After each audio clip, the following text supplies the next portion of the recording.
The abduction of CARLEE Russell has taken the nation's headlines by storm as we are continuing to watch the facts and investigation unfold. Some people are claiming that the abduction didn't happen. In this video, we are going to look at the facts. We're going to analyze the traffic cam video, talk about the 911 calls. My name is Jen, and welcome to Sound Off Series Episode 3, where we take a story from current events and break it down, and I go down my rabbit trail of thoughts and take you with me. First and foremost, I am so very grateful that CARLEE is home safe. Above all, that is the most important thing. And regardless of what the investigation shows, for 48 hours, her family did not know where she was, and I'm sure they were in absolute panic. So my heart goes out to their family, their friends, and everyone involved in this. I'm going to start off with a news clip, and we will go from there. Starting immediately last night and continuing into today, by land and sky, crews are working as hard as they can to find her. Right now, a $25,000 reward is being offered. It's a chance for her to put up a fight to try to save her life. She's going to do everything she can to put up a fight. So we're asking that the community, again, people even in other states, to do the same thing. If you can please spare any time, if you'll just go to gas stations, hotels, just anywhere. Well, we know 25-year-old CARLEE Russell called 911 last night at about 9:30. She had left work, was on her way home. She said there was a toddler walking alone on the side of 459. She hung up with 911 and then she called a relative. Now, at that point, we believe that she got out of her car to check on the child, thinking that police would be there at any time. Her relative said she heard CARLEE scream, and then while it seemed CARLEE dropped her phone, the connection continued. When police arrived, they found CARLEE's vehicle, her cell phone, and personal items, but no CARLEE and no child. A single witness has reported possibly seeing a gray vehicle with a light-complected male standing outside of CARLEE's vehicle, but we have no further information on that individual or the vehicle at this time. Time she went missing, time we heard that scream, and so many people started helping look for her. We've been from here to Tuscaloosa to Mississippi. Just checking hotels. Gas stations. Just asking around. Truck stops. Okay, so this manhunt had started right away. Police were on scene within 5 minutes of CARLEE's 911 phone call. 48 hours. She did show up at home on foot. And statements from CARLEE's boyfriend and also her mom. The boyfriend says, "All I ask from everyone right now is to be respectful of CARLEE's situation. She was literally fighting for her life for 48 hours. So until she's physically and mentally stable again, she's not able to give any updates or whereabouts on her kidnapper at this very moment." CARLEE's mother echoed similar sentiments, saying they were overjoyed to have CARLEE back and that they would provide more details to the media in due time. Interestingly, CARLEE's mom also had this to say: "Just as we made a commitment to not entertain negative thoughts during the time our daughter was missing, we surely will not entertain negative thoughts / statements, unvalidated opinions, or sheer ignorance at such a joyous time." And I certainly don't mean any disrespect to the family just by asking questions. I think there's valid questions. Just because this has made national news on all the headlines, people are genuinely invested in CARLEE and in this story and how things turn out. She says what she may be referring to is the fact that people are already jumping to conclusions and floating conspiracy theories about this case, as some feel like info doesn't line up. I can see that. So let's start with the traffic cam video, and it's about 5 minutes long, but as I put it up on the screen, you can see CARLEE's, like right as the video starts, you can see her car already with the hazard lights on, starting to pull off the side of the highway. Looking at this traffic cam video, her hazard lights were already on. So I think that it's safe to assume that she saw this child before, her car came into view. So at this present time, at that moment, the child would have been, still out of frame. So as CARLEE's car comes to a slow stop. We know the facts are, okay, well, that car was moving at that point in time, and 5 minutes later you see the blue lights and the police arrive, and CARLEE's not there. So the question is, where did she go within those 5 minutes, and how did she leave the area? Again, if she would have seen the child before that child came into frame, and the car is up here. In one of the articles that I read, when she was on the phone with the family member, I believe it said the family member could hear CARLEE asking the child, "Are you okay?" They didn't hear any child's response. They heard CARLEE scream, and then that was it. The call didn't drop. They could still hear highway noises, but that was it. Ran on the phone. She told her that it looks like there's a little child on the side of the road that looks like a small toddler. And she told her, "Don't get out the car." And she said, "I'm not. I'm going to call 911, pull over and call 911 or call 911. She put her on hold, called 911, and she clicked back over and told her that 911 was, or that the police were on the way. And the next thing our son's girlfriend heard was CARLEE asking the child if they were okay. So she evidently got out the car. She asked the child if they were okay, maybe 2 or 3 times. She didn't hear a response from a child on the other end, and she did hear a scream, and then she could tell there was maybe some type of shuffling, and the phone dropped to the ground, and from there all she could hear was background noise. If that's true that CARLEE is asking this child, "Hey, are you okay?" that means that the child that was outside of the frame and CARLEE, who was up here in the car, at some point they would have made contact. Either the child walking up to her car or CARLEE backtracking to the child. But if this was the starting locations, at some point they come together. And that entire point there is in frame. Now it is dark. You can see, when cars go by with their headlights, you can see the berm of the road there. I do not see anybody walking. I don't see a child. I don't see CARLEE coming back. Also within that 5 minutes, I don't see any other vehicle either coming to a stop or slowing down enough for CARLEE to be being put into it or getting into it. And again, it's dark. Just because I don't see it doesn't mean it's not there, but that's what I can gather from that. The second thing that crossed my mind, and again, I'm not jumping to conclusions, but I have questions. I always try to put myself into the shoes of each party in a scenario. Well, first of all, let me backtrack and say, okay, if I put myself in CARLEE's shoes, if I was going to fake my own abduction, I think I would be pretty scared to call 911. I would make the call to my family, but I think by calling 911, I'm almost that doesn't give me enough leeway, they were there within 5 minutes. So that would go to the credit of, yes, there was an abduction. Whereas if you don't call 911, you just call your family, that kind of leaves a middleman. Whereas now the family has to call 911, and it's probably more vague on exactly where CARLEE is, and it would give a little bit more of a head start if I was planning something like that. I don't know, just throwing that out there. Putting myself in the shoes of the predator or the abductor, which I know sounds weird. That is a very scary thought, and that is a common tactic.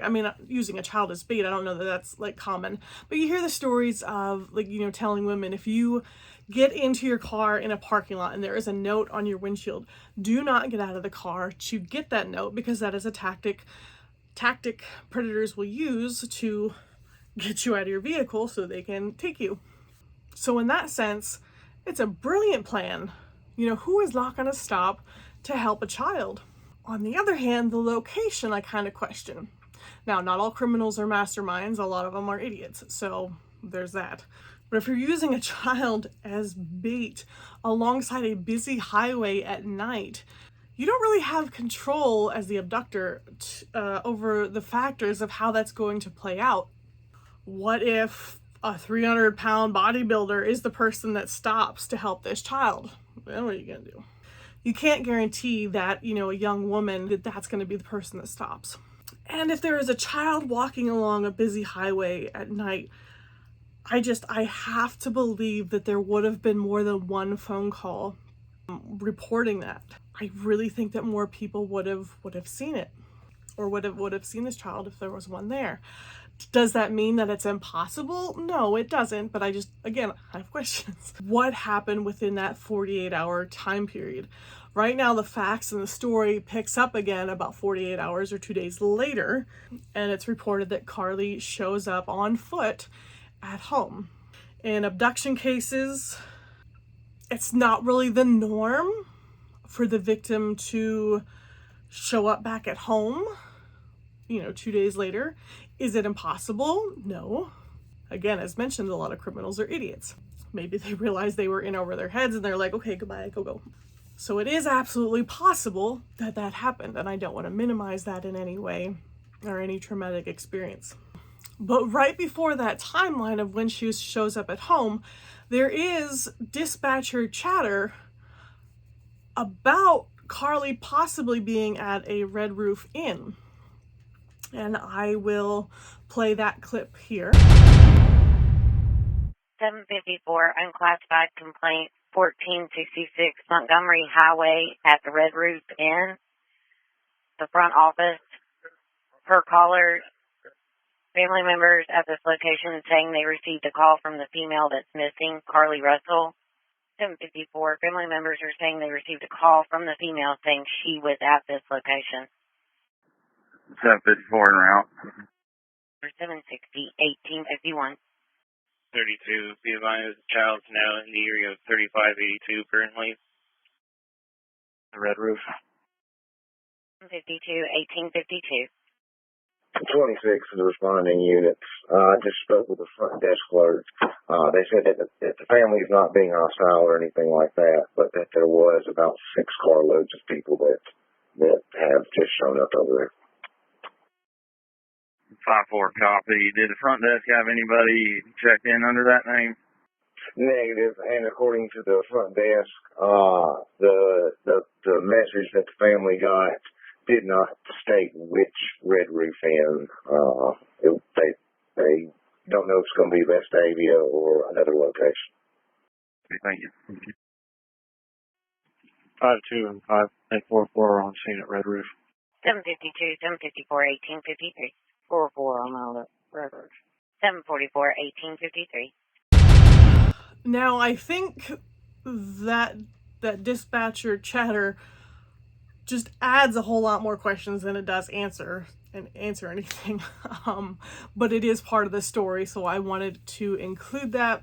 I think the family says they received a call from CARLEE herself, and it mentions the Red Roof Inn reporting that 6 carloads of the family was just emerge onto this Red Roof Inn property, as any family would.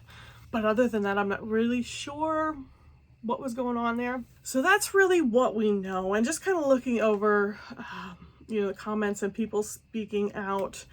And I wanted to share this on Twitter. This is the Queen's Court.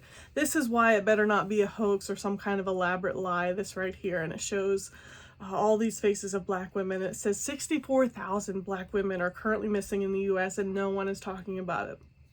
So regardless of how the facts play out in this story, I came across this and I just felt like that was important to show and to share. And every single one of them deserve all the news coverage in the world to help bring them home safely. There's someone else that says there's a lot of folks pushing conspiracy theories about CARLEE Russell, and I'm trying to figure out what you're trying to get at and why does it matter. This young lady was found safe and is with her family. Can social media move past these stupid conspiracy theories for once? It does matter. And not that I want to judge or throw stones at anyone that finds themselves on the flip side of, one of these stories. People are talking about the Sherry Papini kidnapping hoax, and that was actually turned into a movie. Yeah, the first scripted film based on the hoax is the 2023 Lifetime's television film Hoax, the Kidnapping of Sherry Papini. And her story was, she was an American woman known for having disappeared on November 2nd, 2016, reportedly while out jogging a mile from her home in Redding, California. She was 34 years old at the time. She reappeared 3 weeks later. 3 weeks is a long time to not know where a loved one is. Having been reportedly freed by her captors that morning, still wearing restraints on the side of the road. The case garnered major media attention, with national law enforcement experts reporting doubts or otherwise baffled as to the unlikely details and inconsistencies of the reported abduction. On March 3rd, 2022, so that's 5 or 6 years later, Papini was arrested on charges of making false statements to federal law enforcement officers and for mail fraud. She had reportedly been staying with her former boyfriend while she was supposedly missing, and then harmed herself in order to give credence to her lies. In August 2020, she still stood by her story, despite being advised that it was a crime to lie to a federal agent. She was charged with mail fraud as she received over $30,000 from the California Victim Compensation Board. She had faced up to 25 years in prison between the charges of mail fraud and lying to a federal officer. 6 weeks later, she signed a plea deal admitting that she had orchestrated the hoax. In September of 2022, she was sentenced to 18 months in prison and fined $300,000. So that sounds like it was a pretty well-known story. I want to mention one other one. And again, this was one that had gained national headlines, but it happened in the town where I grew up. So I was kind of like more closely invested in watching that one unfold. And this occurred September 3rd in 2015. And it said, manhunt underway for man who allegedly threw down a police officer down an embankment. Authorities are looking for the man who assaulted a police officer in eastern Pennsylvania, leaving her injured and hospitalized. The man remained at large Thursday, a day after he jumped West Penn Township Officer Melissa Rauch as she stopped to investigate a vehicle on the side of the road and threw her down a steep embankment. West Penn Township police say the embankment is rocky and steep, dropping about 40 feet.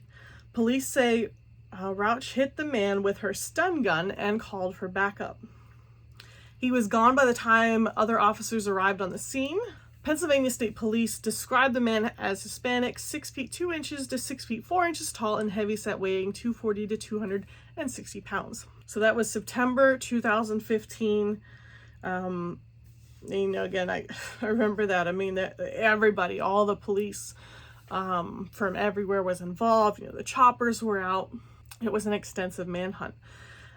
So then a news article, and this wasn't published until October of 2016. So a full year later, former police sergeant admits she lied about being attacked. And I am 1,000,000% back the men and women in blue. So seeing something like this just really breaks my heart. Melissa Rauch served as West Penn Township officer and even received an award for heroism after the alleged attack. After the preliminary hearing in September 2015, she was insulted by the accusation. She made the whole thing up. Just as trial was set to start, she changed her tune and pleaded guilty. She admitted to the public, to the police, to everyone that was inconvenienced. That doesn't seem like the right word. You had the choppers out. Inconvenienced and startled and afraid that day that she did make a false report to incriminate another. She was flown to the hospital after her alleged attack. She gave authorities a detailed description and even gave a name. As it turns out, that was just an elaborate lie. She never said why she lied, and the district attorney's office was never able to determine that either. She received 12 months probation and will have to pay back more than $80,000 for workers' compensation that was paid and crime lab fees. So to the person that says, she's home safe, what does it matter? It matters. To the women out there that are still missing, it matters. To all the volunteers and officers, that were putting their time and efforts into this. You know, it matters. At this time, the police department in CARLEE Russell's case is still conducting their investigation. Again, the most important thing, so glad that she is home safe. And continued prayers for everyone involved. So thanks for tuning in, and I'll see you next time.